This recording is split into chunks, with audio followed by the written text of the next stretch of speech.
جب اللہ تعالیٰ قبولیت کے منصوبے بنا دیتا ہے تو کچھ خاص نشانیاں آپ پر ظاہر ہونے لگتی ہیں۔ سنو، اللہ تمہارے معاملات وہاں سے حل کر دے گا جہاں سے تم نے کبھی تصور بھی نہیں کیا ہوگا۔ زندگی بس امتحان ہے، ایسا امتحان جہاں خوشیاں بھی ہوتی ہیں اور غم بھی ہے، جہاں یقین بھی ہے اور خوف بھی ہے۔ یہ لگتا ہے کہ کچھ بھی ٹھیک نہیں ہو رہا، مگر تم نہیں جانتے کہ جو ہو رہا ہے وہی بہتر ہے۔ تم غلطی کر سکتے ہو، مگر جو تمہیں یہاں لایا ہے وہ تمام غلطیوں سے پاک ہے۔ اگر اس نے تم سے بہت کچھ لیا ہے نا، تو بہت کچھ ایسا بھی دے گا جس کے تم قابل نہیں تھے۔ وہ تمہیں ایسی مشکل گھڑی جہاں تمہیں سب کچھ ناممکن نظر آتا ہے اس لیے لایا ہے تاکہ تم جان سکو کہ سب کچھ نصیب یا وقت نہیں ہوتا۔ چیزیں بس دعا کی محتاج ہوتی ہیں، پھر فرق نہیں پڑتا کہ دنیا رکاوٹ بنے یا پھر مقدر۔ جب دعا مخلص دل سے نکلتی ہے تو یہ دعا اس کے حق میں قبول کر لی جاتی ہے، تو یہاں اس کے دل کو صبر دے دیا جاتا ہے۔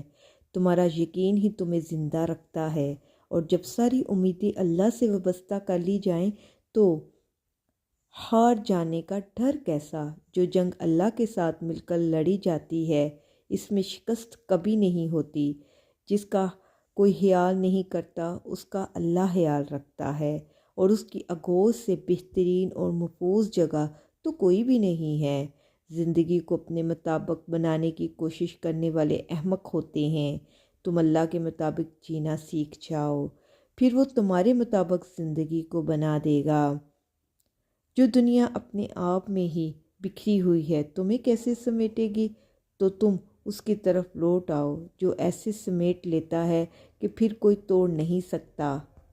وہی ایک تمہارا ہے تو تم بھی اس کے بن جاؤ، جگ تمہارا بن جائے گا۔ زندگی ابھی باقی ہے، راہیں بھی نکل آئیں گی اور بہت سے نئے دروازے بھی کھل جائیں گے، اور معجزے بھی ہوں گے زندگی میں، داستانیں بھی مکمل ہوں گی اور دعائیں بھی قبول کر لی جائیں گی انشاءاللہ۔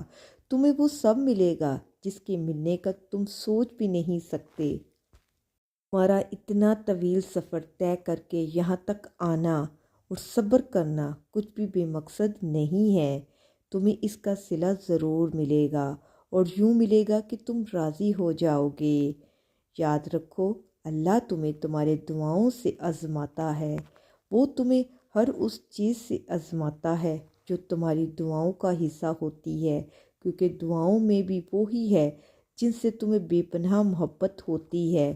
تم سوچ رہے ہوگے کہ جب دعائیں معجزوں کے لیے بنائی گئی ہیں تو پھر اللہ انہیں تمہارے لیے آزمائش کیوں بنا دیتا ہے؟ وہ ایسا اس لیے کرتا ہے کہ دعا توکل کی دلیل ہوتی ہے، اور اللہ کہتا ہے کہ تمہیں کیا لگتا ہے کہ تم کہو گے اور میں ایمان لایا اور تمہیں آزمایا نہ جائے گا؟ جب تم یقین کا دعویٰ کرتے ہو نا تو سب سے پہلے اس یقین کی گواہی تمہارے دل سے لی جاتی ہے، اس لیے ہر اس شے کو تم سے دور کر دیا جاتا ہے جس کے بغیر تمہارے دل کا دھڑکنا تصور بھی نہیں کر سکتے۔ تمہاری سانسوں کی وجہ چھین کر اللہ دیکھتا ہے کہ کیا اتنا توکل ہے تم پر کہ تم اس پہ یقین رکھ کے سانسیں لیتے ہو، اور جب تم اس کی رضا کے لیے یہ بھی کر گزرتے ہو نا تو وہ تمہاری رضا کے لیے کن کی ہر حد سے گزر جاتا ہے۔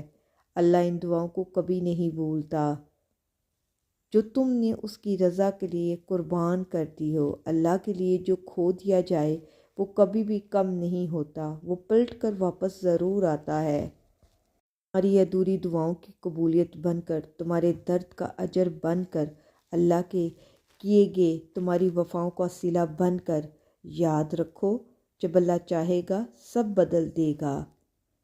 جواب تک نہیں ہو سکتا، ایسا نہیں ہے کہ اب وہ کبھی نہیں ہو پائے گا۔ جو اب تک مل نہیں سکا، ایسا نہیں ہے کہ اب وہ کبھی نہیں ملے گا۔ جس منزل کا انتخاب عرش والوں نے کر رکھا ہے نا، اس تک پہنچنے سے تمہیں دنیا کا کوئی راستہ نہیں روک سکے گا۔ ضروری نہیں ہے کہ جو مانگا جائے وہ اسی وقت تم لوگوں کو مل جائے، اور یہ بھی ضروری نہیں ہے کہ جو نصیب میں نہیں لکھا